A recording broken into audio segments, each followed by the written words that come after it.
स्थित है गोविंदगंज विधानसभा में। यह ऐतिहासिक विधानसभा है।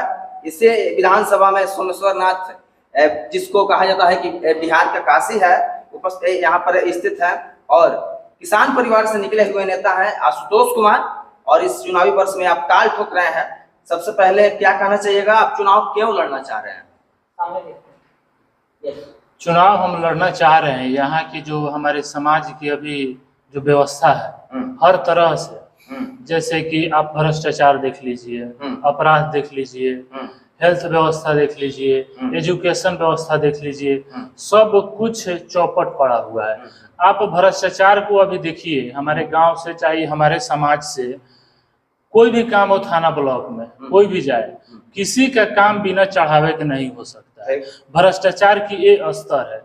किसी को एक दाखिल खारिज करानी है हमारे गांव के, चाहे हमारे समाज के, हमारे क्षेत्र के, हमारे विधानसभा की, तो उनका चप्पल आज के डेट में घिस जा रहा है। ब्लॉक में दलाल 20 तरह के बैठे हुए, उनको पैसा दीजिए तब वो काम कराएंगे। ये स्तर है आज के डेट में भ्रष्टाचार की। तो वो सारी व्यवस्था सुधारनी है, इसलिए चुनाव में हम आ रहे हैं। जैसे अपराध में भी है, तो अपराध चरम पे है, आप सब लोग देख ही रहे हैं दिन रात।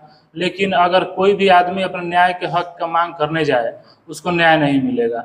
या हमारे गांव से कोई भी जाए, हमारे समाज से कोई भी जाए, बोले थाना पे एक आवेदन देना हो, आवेदन भी कोई थाना अध्यक्ष नहीं ले सकता है बिना चढ़ावे के, बिना उसके मुंशी के सिफारिश के।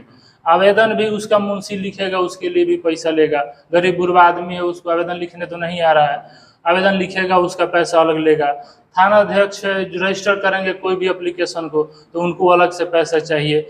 इस सारा व्यवस्था को सही करने के लिए हेल्थ व्यवस्था आप देखें तो अभी चले जाइए पहाड़पुर पीएचसी में, वहाँ हॉस्पिटल में जाइएगा तो वहाँ पे आदमी आपको नहीं मिलेगा। वहाँ पे कुत्ता बकरी बैठे रहेगा उसके बरामदा में इलाज कराने के लिए, आदमी का कोई अता पता नहीं है। ये व्यवस्था है हेल्थ की। अब किसी की तबीयत अभी खराब हो जाए तो कोई नहीं सोचेगा जो हमको सरकारी हॉस्पिटल में जाना है, तुरंत कोई सोचेगा हमको प्राइवेट हॉस्पिटल में जाना है। क्यों? क्योंकि कोई व्यवस्था नहीं है सरकारी हॉस्पिटल में। शिक्षा का व्यवस्था आप देखें, शिक्षा की व्यवस्था आप देखें हमारे समाज में, तो केवल वही लोग पढ़ेगा सरकारी स्कूल में जो प्राइवेट स्कूल में पढ़ाने के सक्षम नहीं है। तो फिर क्यों चलाया जा रहा है इस सरकारी स्कूल को? हमारे टैक्स के पैसा को सरकार ले रही है और बेवजह कहीं खर्च कर रही है। शिक्षा में केवल गरीब के लोग, गरीब के बच्चे पढ़ रहे हैं, हमारे बच्चे क्यों नहीं पढ़ रहे हैं, नेताजी के बच्चे क्यों नहीं पढ़ रहे हैं? इस तरह की व्यवस्था बनानी पड़ेगी कि सबकी बच्चे पढ़े। अच्छा, विधायक बनने के बाद किस तरह से आप इन सारी जो कुरीतियों को गिना रहे हैं, कैसे आप दूर कीजिएगा? हम दूर करेंगे, सारी व्यवस्थाएं दूर करने की एक व्यवस्था है। ऐसा नहीं है कि कुछ इसमें चमत्कारी किया जाएगा, कुछ अलादीन का चिरागा सटाया जाएगा ठीक हो जाएगा। आप हमारे ही देश के अन्य प्रदेशों में देखें, इस सारे जैसे भ्रष्टाचार के मुद्दे पे ही अगर आप बात करेंगे तो दूसरे प्रदेश में आप जाइए, वहाँ पे घर घर आपको कोई भी काम है तो आपको घर पे करके दिया जा रहा है। जैसे पंजाब में आप जाइए, वहाँ पे कोई आपको ब्लॉक से काम है तो सरकारी अधिकारी घर से काम करा के आपको दे रहे हैं। तो अगर वो व्यवस्था वहाँ पे बनाई जा सकती है तो हमारे यहाँ क्यों नहीं बनाई जा सकती है? तो हम चुनाव में आने के बाद सबसे पहला मेरा जो काम होगा, भ्रष्टाचार से मुक्ति दिलाएंगे अपने क्षेत्र के जनता को। 2025 में किस दल से आप चुनाव लड़ेंगे? दल से कोई मतलब नहीं है, हमको जनता का आशीर्वाद चाहिए, हम निर्दलीय लड़ेंगे। निर्दलीय लड़िएगा? हाँ।